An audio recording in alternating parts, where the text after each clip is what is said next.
here.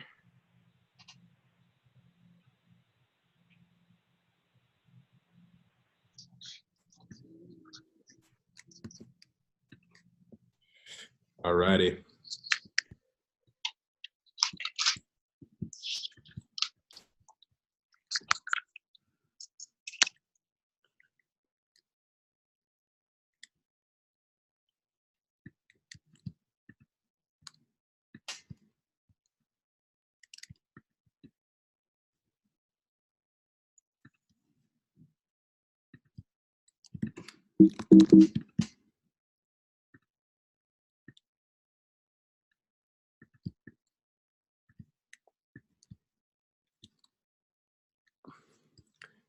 All right, everybody. Well, appreciate you taking the time this Tuesday to learn some more about Venture for America.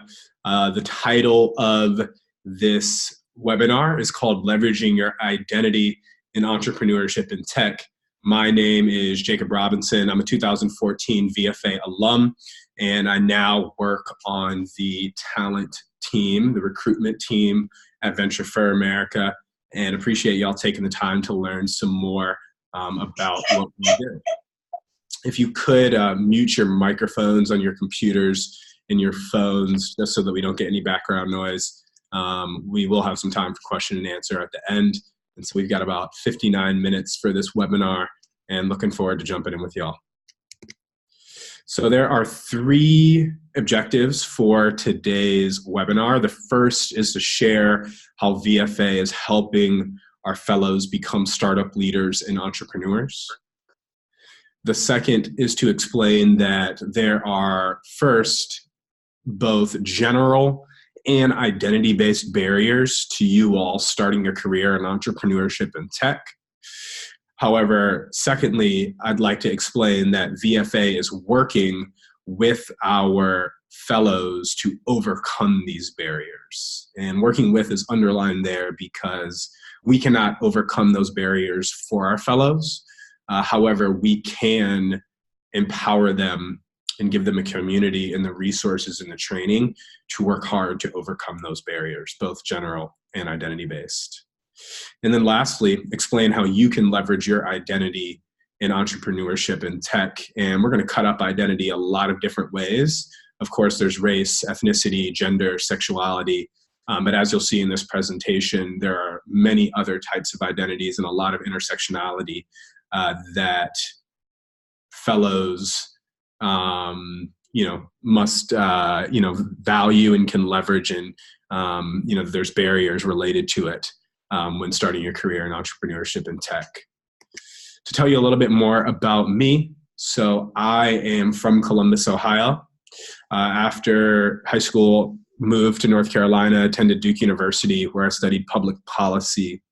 When I was in high school, told my dad I wanted to get a job at the grocery store. He told me I had to start my own business, and I was pretty perplexed on how my experience on the basketball team, playing the saxophone, or as a student council president could be flipped into a business. And he encouraged me to become a DJ because I spent a lot of my time downloading music, organizing it in iTunes, and just, enjoying music for my own pleasure. And so he gave me a little bit of seed money, $500, sent me to my barber who was a DJ, and he kind of taught me the ropes and sold me some used equipment for $500. And so while I was in high school, while I was in college, I hustled my way through both of those times as a DJ.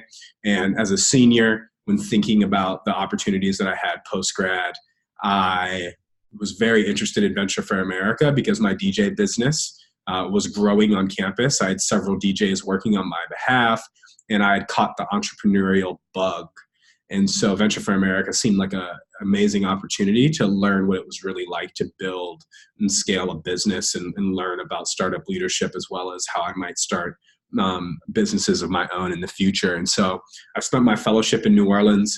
I worked at a startup in the food and beverage industry. I was in a sales and business development role.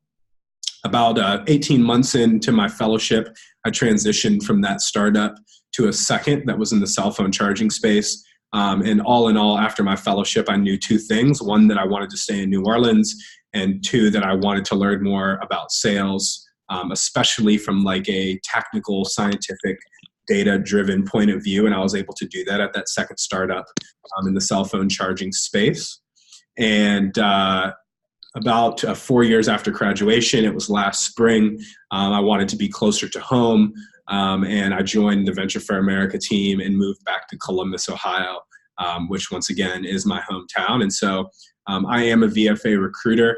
I do have a special focus on diversity, equity, and inclusion. And so that's making sure that regardless of one's identity, that they feel like VFA can be a community for them.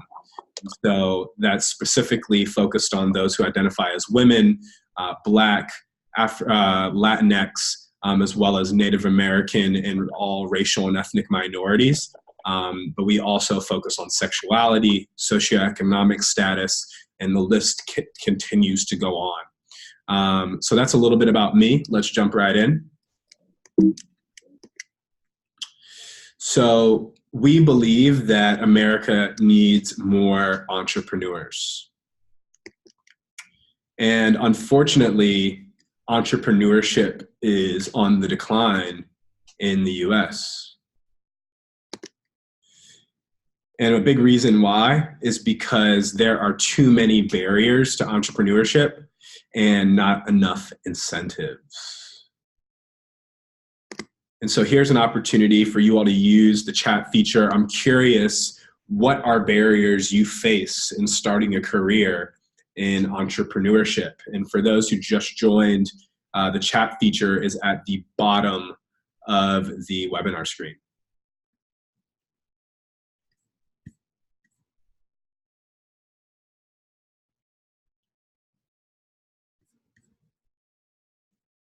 Thanks for breaking the ice there. Capital, funding. What are some other barriers you all face?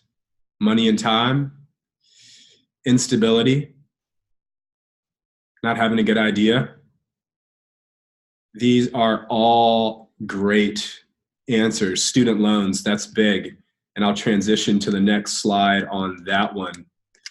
So student debt, student loans is a huge barrier to a large number of students.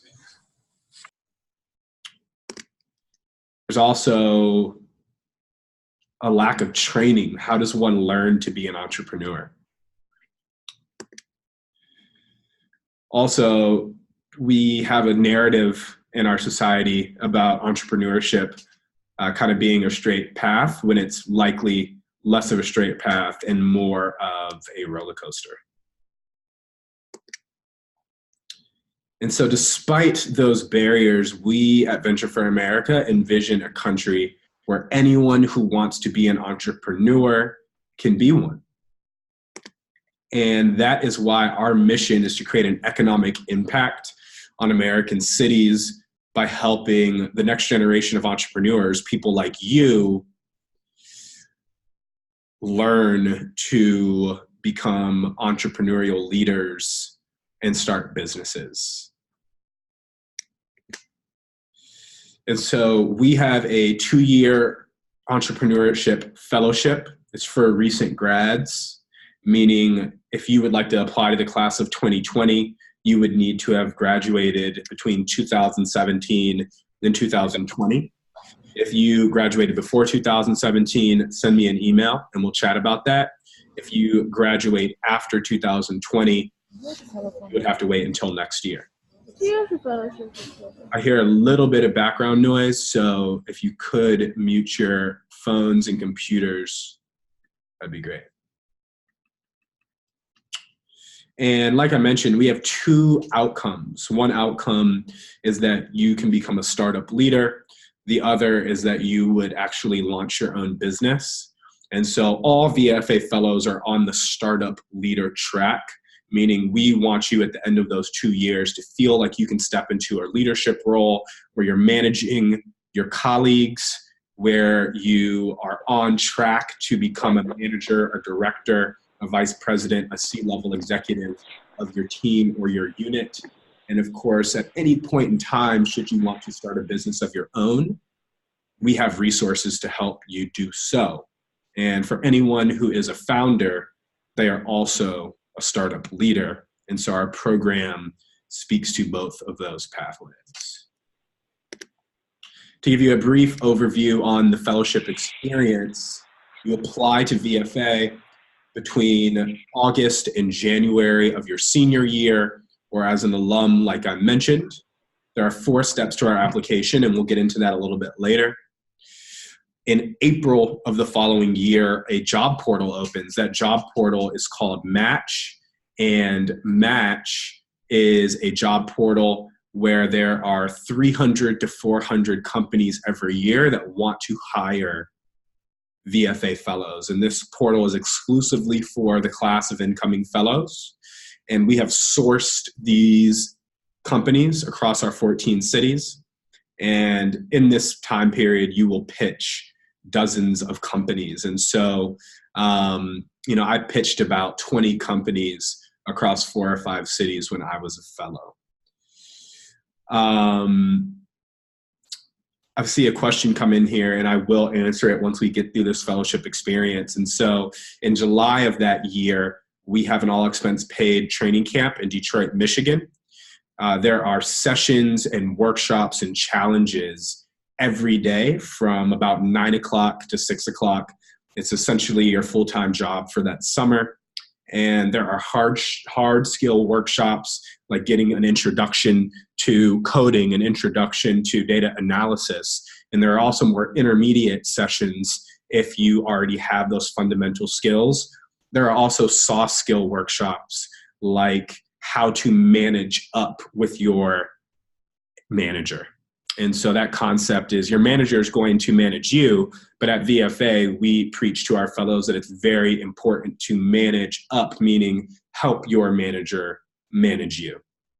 And so although those hard skill and soft skill workshops and challenges are very valuable, and at the end of training camp, you'll at least be able to Google your way through any problem that you face on day 1 of your startup. For me, the most important part of training camp was developing a sense of community with the fellows in my class. My class, in the class of 2014, there were 100 of us. For the class of 2020, there will be about 200. In August or September of that year, you will move to the city where you got a job and begin working at that startup. And so that would be this time next year for those who are applying to the class of 2020. And after 2 years, you emerge as a startup leader. And at any point in time after the conclusion of the fellowship, you could go full time on your own venture. And Venture for America has a variety of resources, all the way from mini competitions where you validate your idea, all the way to a accelerator, which is 6 months all expense paid on VFA for you to work on your idea. That accelerator is currently taking place in Cleveland, Ohio, and it rotates throughout our VFA cities based on local communities who want to support young entrepreneurs for you all, like you all. We had a question about if there are opportunities for students graduating after 2020. Great question. So we do not have programs focused on students that are graduating after 2020 currently. There are a couple of things. So we may visit your campus. If you're interested in connecting with us on campus, please shoot me an email. I'll have that at the end of the presentation. And you're always welcome to sessions on campus. Secondly, if you're really interested in Venture for America as an organization, we do have an internship that happens during the summer. However, if you want to be a VFA fellow, interning at a startup or working on your own venture over the summer might be a better experience than being a VFA intern. But we do not have any programs for students that are younger, that are graduating in 2021 or later. Great question. And so we have 14 cities where we operate. I'm based in Columbus, Ohio. We also have Cincinnati and Cleveland in Ohio. As far east as Philly, Baltimore, Charlotte, as far south as Miami, New Orleans, where I spent my fellowship, San Antonio, all the way up through St. Louis and Kansas City, Detroit, Pittsburgh, 14 cities total. What all of these cities have in mind, or have in common, is that they have growing entrepreneurial ecosystems that are hungry for talented people like you all. However, if you think about a startup in San Antonio that needs a software engineer, if you don't go to school in San Antonio or in Texas, how would they possibly afford to engage with you, show you that they even exist, let alone recruit you and hire you? That is why the startups in our network are interested in working with Venture for America and hiring people like you all. I can tell you about New Orleans, and I think it's very similar to a lot of other cities. The entrepreneurial community in New Orleans is like kind of a post-Katrina phenomena. And so it's kind of part of the economic development initiative in the city. And so, after 2 years in that community, I was known as a salesperson in the entrepreneurial community, not because I'm the greatest salesperson to ever come through New Orleans, but because the entrepreneurial community in New Orleans is intimate. And so when I was looking to transition gigs, there were plenty of opportunities for me to transition because I had demonstrated leadership at my company, and there are only so many fish in a pond like New Orleans. I think the juxtaposition for that is San Francisco, New York, Boston, the hubs. When people think startups, when they think tech, they think the hubs, and there are many fish in those oceans. And so one opportunity is not better than the other. It just depends on the next best step for you. And so just getting briefly into where VFA has been and where we are going. So 1,000 young people have been crazy enough to say they want to be entrepreneurs and startup leaders, and they have worked with VFA to achieve that goal. And like I said, VFA is definitely more of a community than a network. We have fellows from over 150 schools. We have more than 450 companies that have hired our fellows. We started in 5 cities. We currently operate in 14. About a third of our alumni have started a company with us, and about 2/3 of our alumni identify as leaders at their companies. And so getting a little bit more into identity and leveraging your identity and entrepreneurship in tech, would love for you all to share some names that come to mind via the chat feature. When I say entrepreneurs, who comes to mind?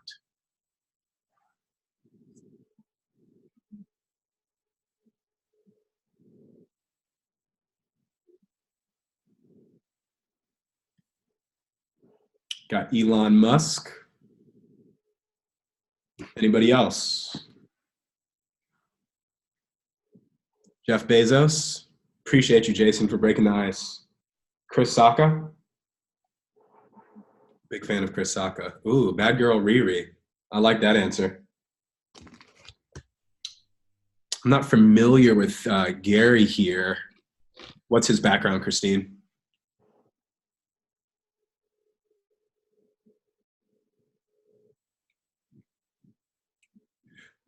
Appreciate y'all sharing those. And as far as my response, Venture for America seeks to change the face of entrepreneurship.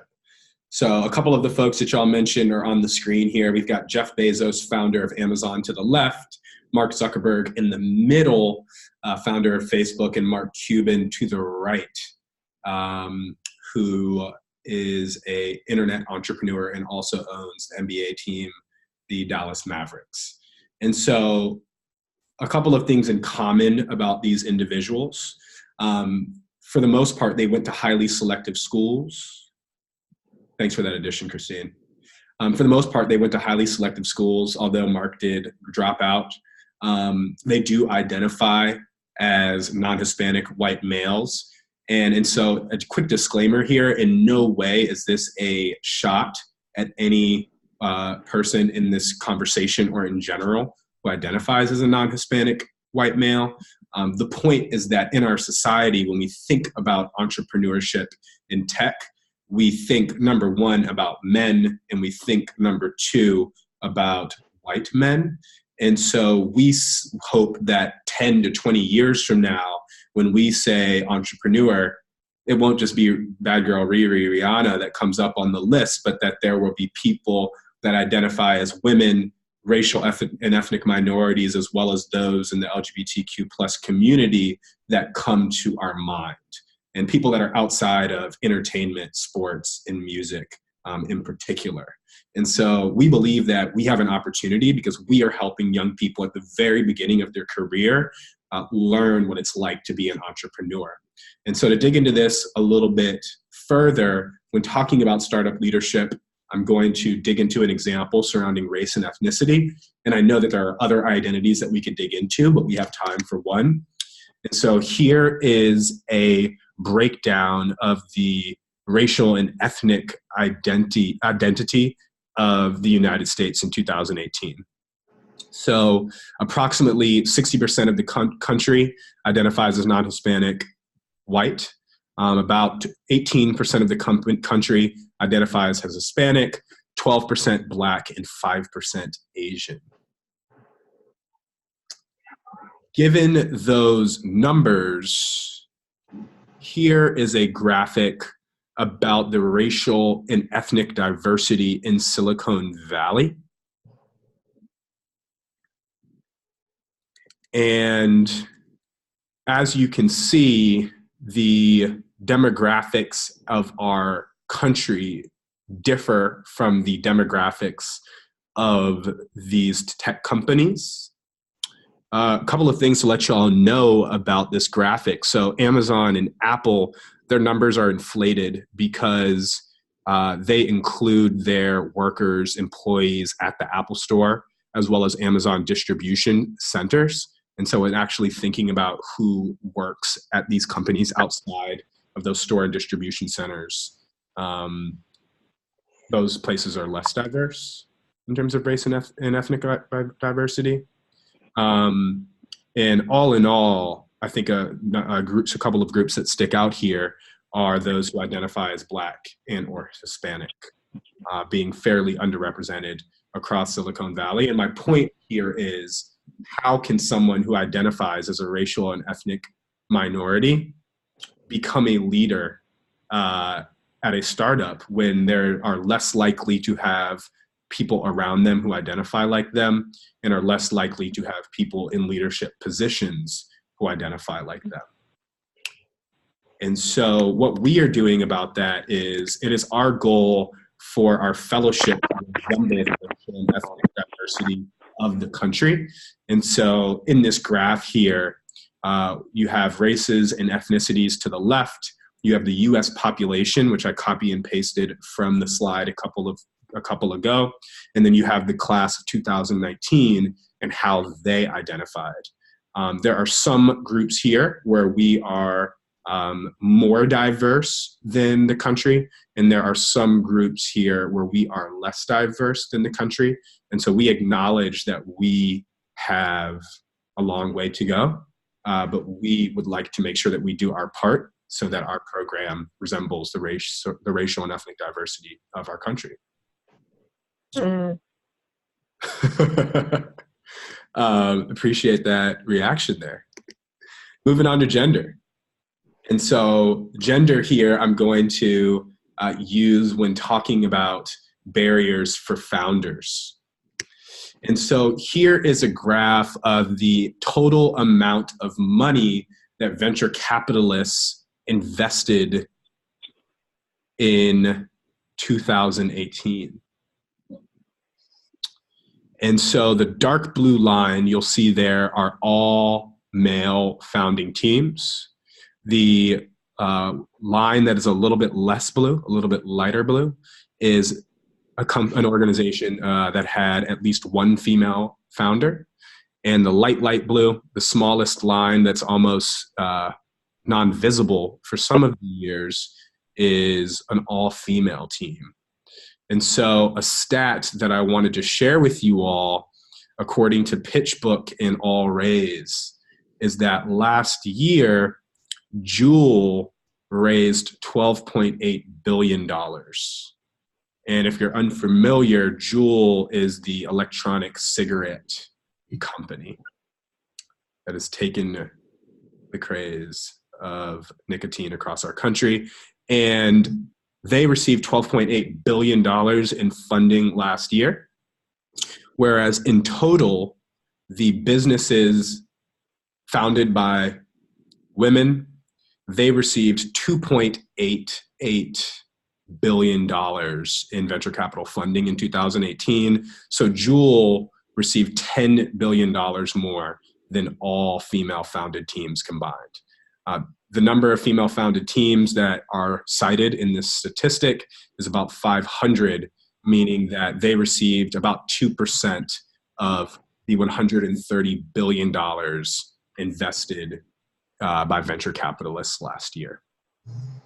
And so, once again, this is a barrier.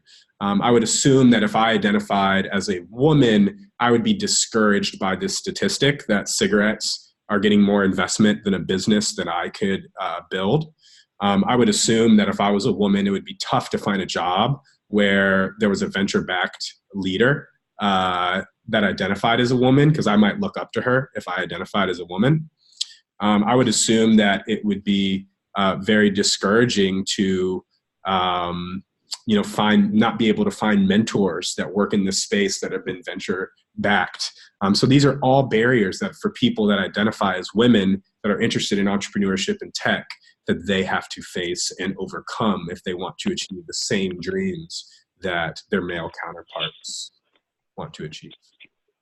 And so what we are doing about that is we want to be an on-ramp to entrepreneurship for those who identify as women and gender non-conforming. And so as you can see, the class of 2018 was our first majority female identifying class. It's something that we are very proud about. Unfortunately, last year, it switched back the other way. And so we have some work to do for the class of 2020. And we are aware of why it was the case that we had this swap. One of the examples is that the class of 2018, the majority of our recruiters identified as women. And the class of 2019, the majority of our recruiters, including myself, identify as men. And so that is one of several reasons why we have identified this swap. And we are working hard to make sure that the class of 2020 resembles the gender diversity of our country.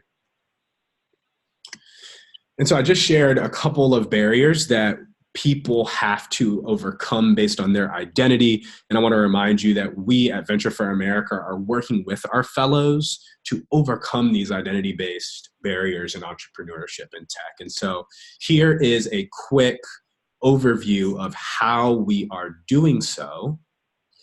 You'll see this is the same fellow experience graphic from the beginning of the presentation. And so when it comes to the recruitment process, we recruit to make sure that we have a robust and diverse applicant pool. That means that we recruit at identity-based colleges like HBCUs, HSIs, and women's colleges. We also partner with organizations like the Thurgood Marshall College Fund, Rewriting the Code, and the Hispanic Scholarship Fund to make sure with the best, most diverse applicant pool possible. If you could mute your microphones, getting a little bit of feedback. Moving on to selection, that means once you have applied, how do we make sure that our application process is not reinforcing the inequities in our society? So we have unconscious bias training for all interviewers. And we also look at the results of our applicants to see if there are certain questions or steps in the process where different identities, whether it's socioeconomic status, school, major, sexuality, gender, race, ethnicity, where people are passing through at rates that are different than the applicant pool. When it comes to match, where you find a job, we have individualized match prep for each fellow. That includes resume and interview prep, as well as connecting you with a buddy that may identify the way that you identify. We also work to find company partners. These are the startups where individuals on their founding team all identify as women or identify as racial and ethnic minorities.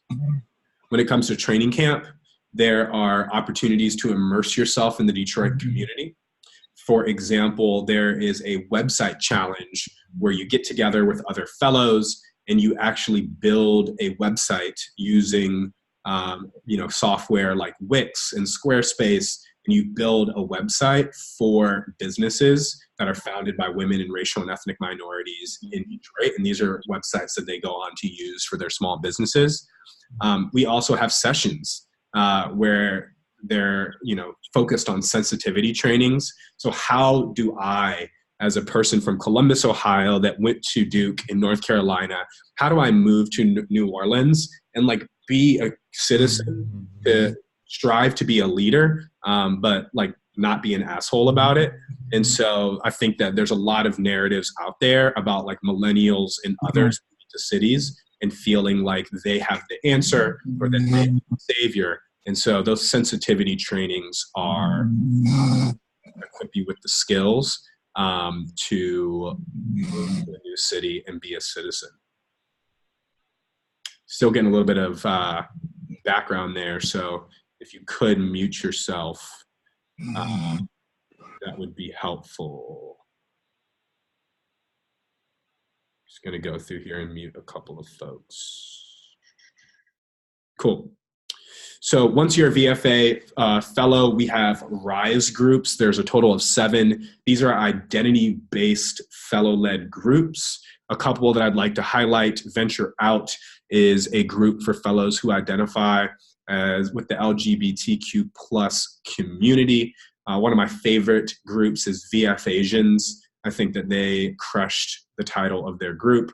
There's also Build 21, which is for students that identify as Black, African American, African, or Afro-Caribbean. I'm very proud that me and 2 of my fellow 2014 fellows started Build 21. And lastly, as an alum, we have Operation 3 to 300. And so in partnership with UBS and Uber, we are committed to helping 300 women and racial and ethnic minorities become entrepreneurs by 2021. If you'd like more information on that, feel free to Google Operation 3 to 300, UBS, VFA, and Uber, and there is quite a bit of information online. And so all in all, I really just want to remind everybody that this journey is very hard and that you will have to overcome barriers to achieve your career goals, whether it means you want to lead a sales team at a startup, or you want to lead an engineering team, you want to be a C-level executive or a VP, or you want to start your own business. There are a lot of barriers: debt, lack of training, the bumpy roller coaster that it will be. But there are also barriers that are based on your identity, whether you're a first-generation college student, your race, your gender, your ethnicity, your sexuality. And so all in all, we are committed to working with you to overcome these barriers, but we cannot overcome them for you. And, there's a person here walking in a bubble, and I want to pop that bubble because, one, this is a hard journey. And so I'm not going to sell you on joining Venture for America as an easy way to achieve your dreams. It's a community. It is we have great programs to help you take control of your career and join this entrepreneurial community. But we still operate in the United States of America and in these 14 cities. So although it would be a preference for me as a person who identifies as a Black male to work for a founder that identifies like me, the fact that founders of color don't have the same funding as their their white counterparts, or the fact that founders that identify as women are going up against venture capitalists investing in Juul. There's only so many founders of color and so many founders that identify as women to hire you in these 14 cities. And so I just really want to make sure that I'm transparent with you about the journey that you are interested in. And so I want to give a couple of examples of fellows who are leveraging their identity in entrepreneurship and tech. And I hope that this really encourages you and helps you think about different ways that you can think about your identity and how you might be able to leverage it. So my first example is Yalitza Jean Charles. She was a VFA fellow in Cincinnati and went to Rhode Island School of Design. Growing up, Yalitza did not have many dolls that looked like her. She did not have many dolls that had hair that looked like her hair. And so she launched Healthy Roots Natural Dolls as both a doll company, but a doll company that looked like racial and ethnic minority women. And so through these dolls, she actually teaches young women about hair care, valuing their hair, and as well as self-confidence. She participated in our accelerator in Detroit last year and moved from Cincinnati to Detroit and is still working there and growing her business. The gentleman in the middle is a close friend of mine, Sean Wynn. Sean Wynn graduated from the University of Texas at Austin.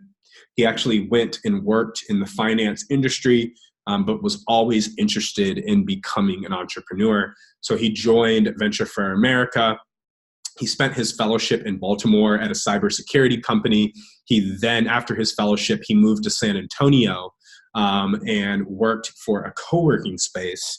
And he is originally from Houston, Texas. And if you know anything about that Eastern Texas, Louisiana region, there's a huge Cajun culture. They have, a delicacy in that region is crawfish. And given the large Asian populations in that Houston region, there's been a fusion of Asian Cajun culture.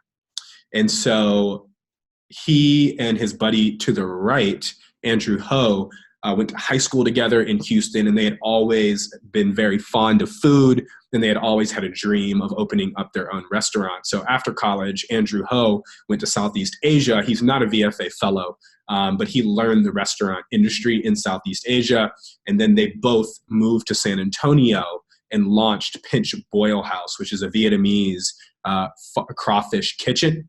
And although I lived in New Orleans and had plenty of crawfish boils, I would say that these guys, their crawfish is my favorite. And that's blasphemous for anybody who's from New Orleans, but that's my opinion. Here is Eric and Steven. They're probably my favorite example of these three because they launched a company, Ash and Erie, for guys, short guys, to have clothing that fits them. And so I think it's for their clothing is for guys that are like 5'5", 5'6", or below, but they were tired of their clothing, their shirts being like dresses. And so they launched Ash and Erie with Venture for America support. They're Detroit Venture for America fellows and are still based in Detroit growing their business. And so in closing, I really just want to punt back to you all and ask you how you can leverage your identity. If you think about all the different ways that you identify, whether it's you're a first generation college student, the part of the country where you're from or where you go to school, the race, the gender, your sexuality, there are lots of different ways that you can leverage your identity in entrepreneurship and tech. And Venture for America is committed to helping you overcome both the general and identity-based barriers for you to achieve that dream. And so should you be interested in applying to Venture for America, we have 4 deadlines. The first deadline has already passed. It was on August the 27th. The upcoming deadline is October the 4th, and then we have another in November as well as January. When you apply to Venture for America, the process takes about 2 months from the deadline until the time that you receive your offer in your hand and can decide if you want to become a Venture for America fellow. And that's because there are 4 steps throughout the process. So should you apply by October 1st, but on October 1st, we will review that first step. That is the written application. Then you'll hear back. You'll submit essays by the 14th. After the 14th, we will review all those essays. Then the week of the 21st, you will have your video interview with a fellow or a VFA team member or alum. And then there are selection days, both in Cleveland and Detroit, VFA cities, where you can get a little bit of a taste of a VFA city, but also knock out your final interview. Same thing goes for deadlines 3 and 4. And if you have specific questions about this, please thread them in the question and answer period. Here is my contact information. It is the letter J, the letter R at ventureforamerica.org. I will like to say that I'm a fellow first. Although I do work for the team, I'm still a Venture for America fellow. I still identify as a startup leader, and I'm working on entrepreneurial ideas of my own. And so this is my community. And if there's anybody who's interested in Venture for America or any other community that I'm a part of, I'm an advocate for them. And so I want you to join this community. I want to be an advocate for you. So if there's anything that I can do throughout this process, whether it's having a real talk about my fellowship experience and the high points as well as the really low points, I'm an open book. I just want what's best for you in your career. And if that's Venture for America, I'd love to have you join our community. And so once again, the letter J, the letter R at ventureforamerica.org, I'd highly recommend you follow us on Instagram. Our fellows do fellow takeovers periodically where you can see what it's like to live on South Beach and work in a startup or freeze in Detroit, Michigan and launch a business like many of my peers have. So we have about 20 minutes left for Q&A. And so I'm going to stop sharing my screen. But if you have any questions, feel free to thread them in the chat feature.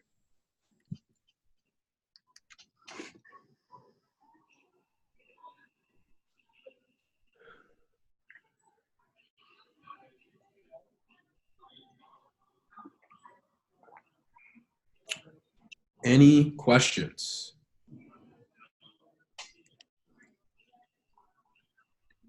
Excellent question, Garrett. Any resources for people who are currently working on a startup?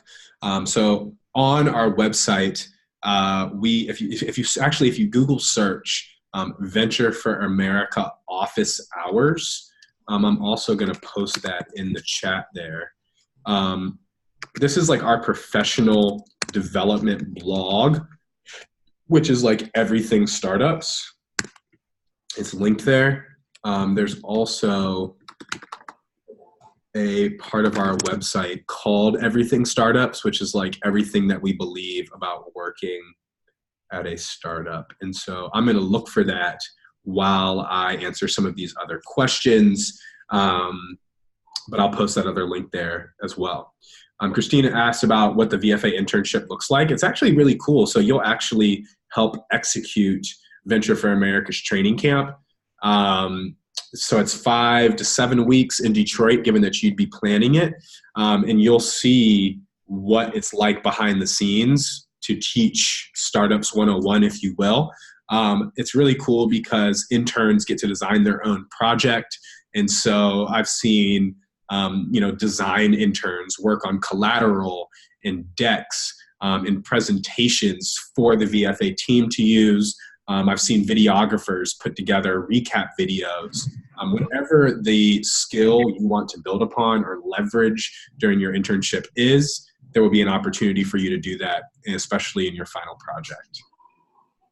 Madison asked, what is a way that being a minority can be used or seen as a competitive advantage? Great question. So you might have heard me say that I'm a big fan of Chris Sacca. I heard Chris Sacca speak at a conference in New Orleans, and they were interviewing him and they were asking him quite a bit about Twitter. He was an early investor in Twitter, made a killing on it. And at the time, Twitter was going through a lot in the media in terms of diversity, equity, and inclusion. And they asked him about his opinion on Twitter's handling of that. And so he basically said, like, hey, I'm a capitalist. And so I like learning about markets that other people don't know about, because I'm going to learn about that market. I'm going to invest in that market, and I'm going to try to exploit that market for my own benefit.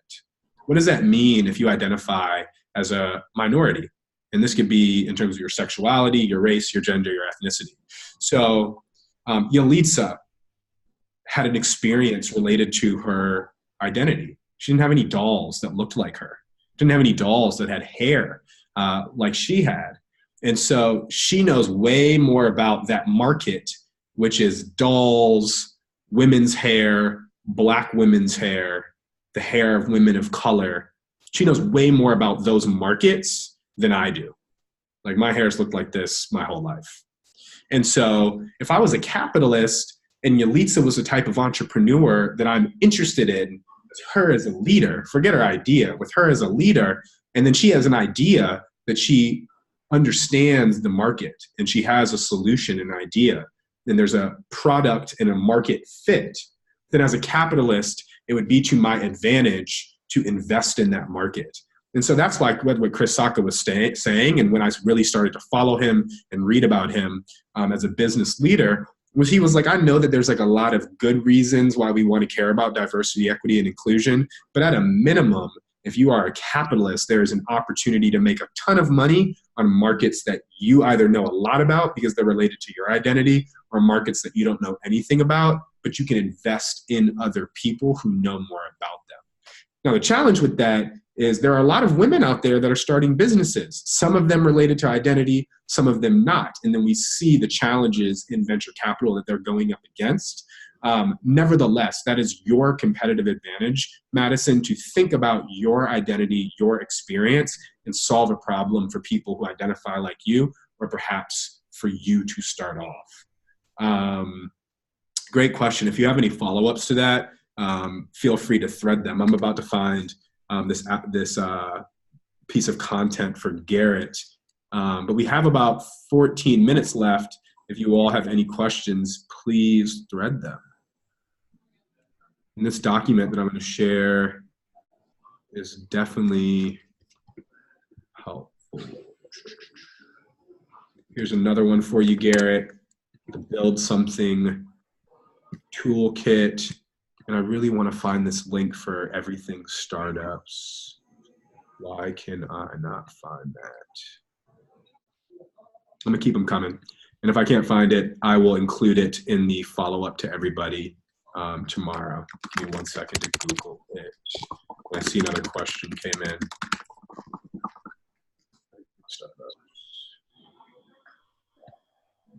I found it. Okay, Jason asked, as an entrepreneur who can't identify as any type of minority, so what are some good ways that I can help advocate and promote promote change in the unequal environment as exemplified by the Jewel case? Great question, Jason. A couple of things. So one, you may not identify as a minority, especially in the general sense of the word, Black, Latinx, women, Native American, but I'm curious, like, are you a short guy? Where are you from? Like, are you from a rural area? What's your socioeconomic background? Has anybody been to college before you? I mean, there's a lot of ways that we can identify in terms of advantage and disadvantage in terms of identity. And even with identity, whether you're an advantage or a disadvantage, there's still business opportunities there, I would suggest. But I think the fact that you attended this webinar shows that you're an ally. The fact that you're learning about the perspective or the obstacles that your female counterparts are going to have to overcome, that's a great step to becoming an ally. At training camp, one of the great opportunities to be there is that you get to meet people that identify as all kinds of different ways. And whether it's through the RISE groups, or we have a morning credo where people share how they relate to the 5 credos in Venture for America's mission. There are a lot of ways to have conversations about this topic. We had an hour and we just struck the surface. But I mean, when you're on your job, like, what a conversation to have possibly over lunch with somebody that identifies different than you, to kind of ask them, hey, like, I identify as a male. I understand there's obstacles for you working here as a woman or as a racial and ethnic minority or as somebody in the LGBT community. Like, what can I do for you? And so I think we can feel visualized rather than something that I can necessarily recommend to you. But I applaud you for wanting to be an ally. Besides my race, in a lot of situations, I'm in an advantage as well. So it's upon me to ask how I can help. But I'm also very excited about the time where I'm managing others and owning my own business and ensuring that my place is inclusive for people of all backgrounds that it's an equitable experience and it's a diverse company that we see as an asset rather than some type of like silo or position to have on our team. So I appreciate you asking how you can be an ally. And I would encourage you to have one-on-one conversations with people that you're close with or that you become close to, hopefully as a VFA fellow. Garrett, I did thread that Everything Startups ebook there. Check that out. Let me know what you think. No doubt, Jason. What are things you would recommend doing to gain entrepreneurial experience while in college? Great question. One of my favorite things, two things that I would really love to recommend to you all is number one, start something, and number two, intern somewhere. Me being a DJ was without a doubt a highlight of my high school and college experience. And so like, you don't have to like start a business, but you need to start something. And so even if it's a club, like a club is dead and it's an interest of yours and you want to resurrect it, or you see a problem in your community and you want to make a difference, the skills that are required to start a community service project, a club, or a business, the fundamentals are very similar. You might have to write a proposal. You might have to write a plan with objectives and key results for the year. You might have to recruit people to join your crazy idea, to work with you, to partner with you, to be your customer or your client. It doesn't matter what it is, get experience starting something. For me, that was DJing. For my peers, it was different, but start something. A second thing is, I am the self-declared king of extracurricular activities. Whether it's high school or college, I was always involved. And I think I say that because I think that there was a missed opportunity to get more work experience. You have this time where you're like basically, let's say 16 to 28, where people like still kind of look at you as a kid and you can like ask for help. And so like, why not say like, I'm this helpless college student who's interested in startups. Like, can I volunteer at your startup? And like 9 times out of 10, I bet you they'll say yes. Or like, hey, do you have any internships, paid or unpaid, at your startup?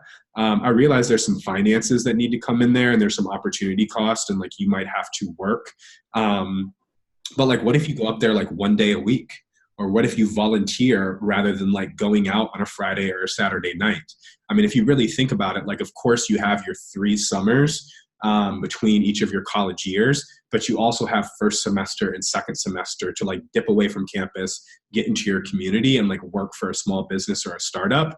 Like I said, self-declared king of extracurricular activities. I wish I would have traded some of my clubs for business experience, whether it was starting something of my own or getting out into the Durham community and like working with a business, small business startup of any kind. Missed opportunity on my part. Christine, let me know if that answers your question. I'm happy to continue to dig in on that. Lindsay asked, during my time with VFA, how has the program helped me gain confidence to take risks and follow my passions? The first is my peers. And so, they talk about having like, that you're like the sum of like the 3 or 4 or 5 people that you spend the most time with. All of like my high school friends aren't like doers. They aren't entrepreneurs. All of my college friends aren't necessarily doers or entrepreneurs. But I realized that like I do things that my peers do. And so like my favorites in my phone, the people who I go and visit, the people who I hang out with after work and on weekends, I try to make sure that the top 5 to 10 of those are all doers and all entrepreneurs. And not entrepreneurs in terms of just like starting businesses, but starting something. And I think there's a couple of parts to that. Like one, not for the sake of comparisons, but like I want to be able to say to them like, yo, dude, like this is what I'm working on. Like, what do you think about this? And like I see my buddies that have like started a business or started community initiatives and they've sacrificed. And I just don't want to talk about hip hop and sports and like going out like 20-somethings do with my friends. Like I want to talk about things that we are doing, impact that we are making, value that we're adding. And so with that comes risks. But I've seen my peers, older and younger, take those risks and they've paid off. But in a lot of ways, and a lot of those people that are on that list of like 5 to 10 people are VFA fellows. So I have my friends from Ohio, from school, and a lot of them are in the hubs. But a lot of my buddies from VFA are in San Antonio or in St. Louis, and are crushing it as startup leaders and as entrepreneurs. So they're inspiration to me rather than being comparisons. And I just want to have something that I can talk to them about too. And I think all in all, like when I ever get in contact with my communities, whether it's VFA or my school or my high school, the scholarship that I was a part of when I was in college, I'm really inspired by those people. And like, once again, not for comparisons, but like the way that they are following their passions. And so VFA is just another example of a community of people that I've seen take risks, take very small risks and like learn to fail quickly and small, but that are also following their passions. And that's why I say like VFA is a community, not a network, because your school's a network, your company's a network, but the level of intimacy and relationship with VFA is unmatched. Helen asked, how do you view the relationship between diversity and representation? Can you tell me what you mean by representation, Helen? And if anybody has any questions, we do have about 4 minutes left. I'm happy to stay on here a little bit longer. So let them rip.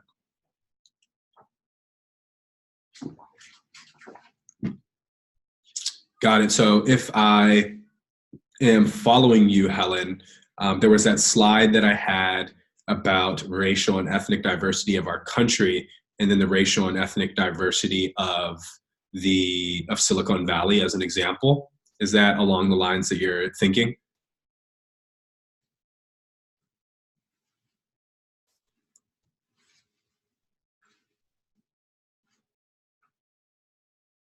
Or is it in the VFA community?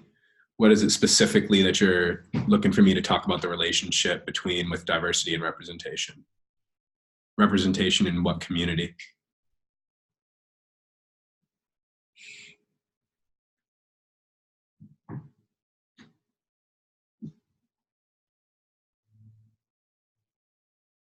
Feel free to also, okay, here we go. I'm thinking that maybe diversity doesn't only mean numbers, but something more. Yeah, so I get what you're saying. So like diversity isn't just like race and ethnicity. And I personally, when I hear race or I hear diversity, I automatically think Black. And I think it's because like we talk about like affirmative action and the civil rights movement, and like a lot of that might have been birthed out of that. I think secondly, we think women. And so I think with the examples that I offered, identity and diversity, the list really goes on. And so for Eric and his co-founder, it was their height. And to me, that's like diversity as well, because I'm really focused on like different ways that people identify. It also means what you study or like the school that you went to. We don't want to just like recruit from Ivy League schools. We want to recruit from schools that are around the cities that we work in. So the hope that you would be connected in that community, that you would want to live in that community, or maybe you're from that community. And so although I think we are triggered to think about Black people and women, at least I am, when we think about diversity, I think there's many, many different ways that we at VFA think about identity. And so, like I mentioned, like in the selection section, like we look at how people identify in terms of sexuality, in terms of their socioeconomic background and their household income, whether they're a first-generation college student or not. And so our selection team asks questions like, if 25% of the applicant pool identifies with, comes from a background where their parents make under $50,000, but then between the essay round and the video round, only 5% of the applicant pool identifies as, or comes from a background that makes under $50,000. We ask the question why that happened. We don't fix that problem. Like we don't go through and change people's applications or pass people through that are below the rubric. but we ask, like, perhaps the rubric is set up to discriminate against those people. Perhaps the interviewers were not trained to be sensitive to somebody who comes from a background where their family only made 50K. Like, maybe they don't have experience at a startup because they have to work on campus because that's their socioeconomic background. So I guess what I'm getting at is, like, we take identity very seriously, and we think that identity is very diverse, and it's not just for Black people and women. And so it definitely is more than just numbers. What you also might be getting at is, like, inclusion and equity, which is bigger than just, like, the demographic makeup of our group, but, like, is our community inclusive? Although our community might be diverse, like, do we have a culture at VFA that is inclusive to people who identify with the LGBT community, or to people that come from a background where their family made 50K or less? And equity is, like, does everybody have a fair chance? Like, is that rubric set up so that interviewers don't penalize somebody whose family only made 50K because they didn't have an internship at a startup because they went to school in Alabama and not San Francisco, so they didn't learn about startups until X year. So I think that, like, we do think about diversity more than numbers. We also think about it in terms of equity and inclusion. And that even with all of that, there's a lot of different identities. I know we're over, but I'm happy to answer these remaining questions. And Helen, if I didn't answer your question, let me know. Jason asked, how does an increasing demand for sustainable businesses and businesses that solve social issues influence the fellowship program and within VFA as a whole? Great question. So if you look on Venture for America's website, you can go to where fellows work, and you can look at the types of industries that they work in. There's everything on there from, like, food and beverage, which I worked in, to fashion, no problem, Helen, to technology, a lot of different industries. And there are some nonprofit related companies. There are some companies in the environmental space, in the education space. So a lot of millennials, and I'm a millennial, are interested in organizations and work where they're saving the world, right? A big reason why I work at Venture for America is I want to help women and racial and ethnic minorities believe that they can be entrepreneurs, given the barriers that we've talked about today. I have plenty of peers and plenty of fellows that I work with that don't identify with those groups, but they might identify with the LGBT community. They might identify with some other identity. So I'm a millennial too. I want to save the world. The reason why I kind of give all of that context is because we do not have a lot of companies that are like nonprofits or working in the environmental space, save the world type companies. A lot of them are for-profit businesses. We look for the companies that are operating in our 14 cities, and we recruit them to hire VFA fellows. But there aren't a lot of social entrepreneurial ventures in our 14 cities in comparison to for-profit businesses. Venture for America itself is a nonprofit, but we help fellows connect with for-profit businesses. What does that mean for you all? So you might have dreams to save the world. It might be related to your identity. It might be related to the looming environmental crisis or education inequality or the criminal justice system. I'm interested in all of those things too. What I say to fellows that are interested in the social entrepreneurial space is that Venture for America is not the most direct way for you to work at a startup in the entrepreneurial space, social entrepreneurial space. If it's an education startup, you'll see the companies on there. If it's a nonprofit or an environmental startup, we don't have a lot of opportunities in that space.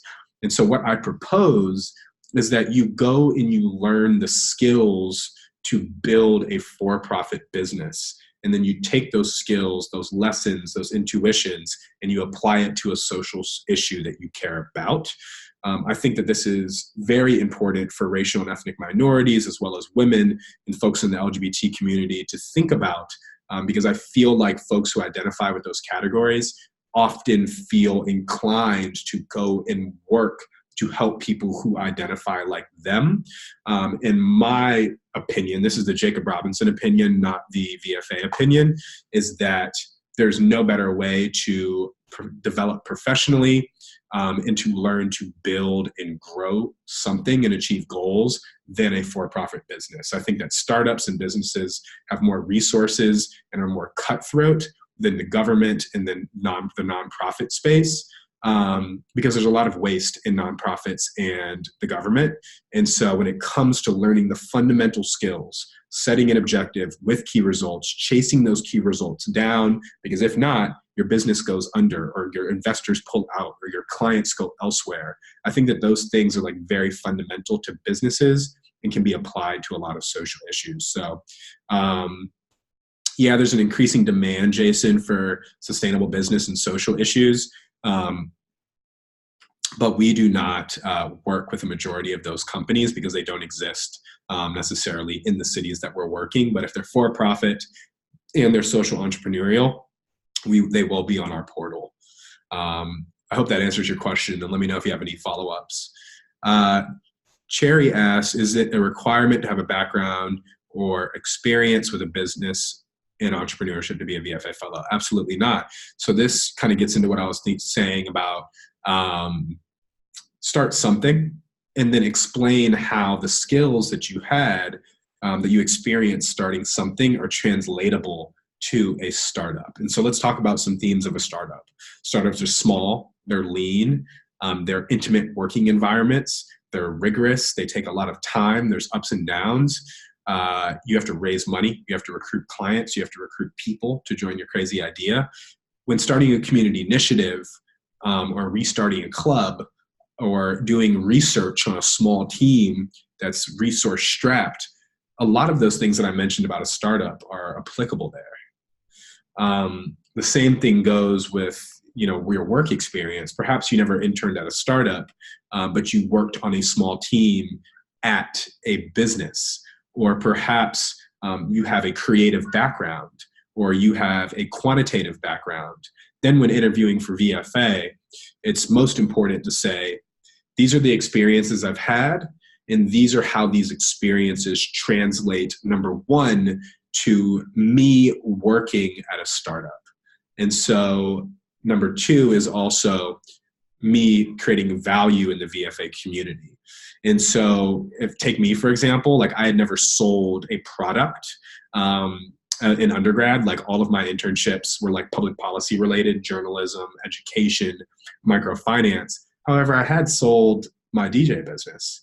And so when I walked into my VFA interview, as well as walked into my food and beverage startup interview, I was talking about my experience selling to sororities and campuses and student groups on campus, and how I'd sell that product, or I'd sell that event, and I'd write a contract, I'd get it signed, I'd follow up with them a week later about the experience, I'd process the payment, and I'd follow up with them like a month to see like when the next deal was.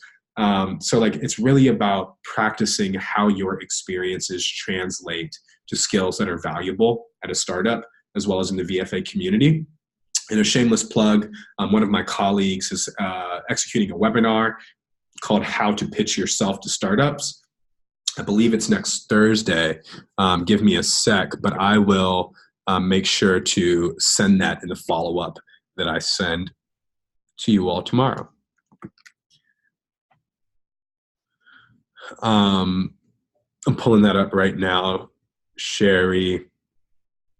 Yeah, it is next Thursday, the 19th at 4:30. If you can't make it, RSVP, you will get a recording.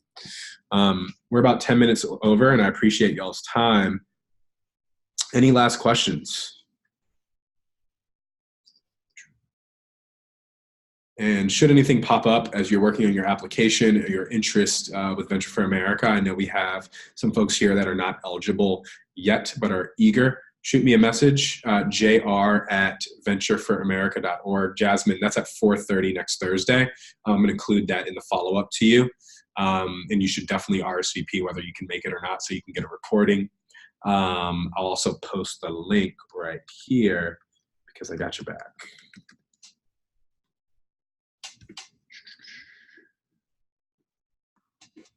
There you go, Jasmine. So yeah, if you have any questions, my pleasure. I'm your advocate. Like I said, I'm a fellow before I'm a recruiter. I want what's best for you. And if that's joining the community that I value, I'm happy to be an advocate for you and give the real talk conversation that I think you would need. So appreciate y'all taking some time on your Tuesday to hang out with us, learn about Venture for America. And if you have any other questions, let me know. Thank you.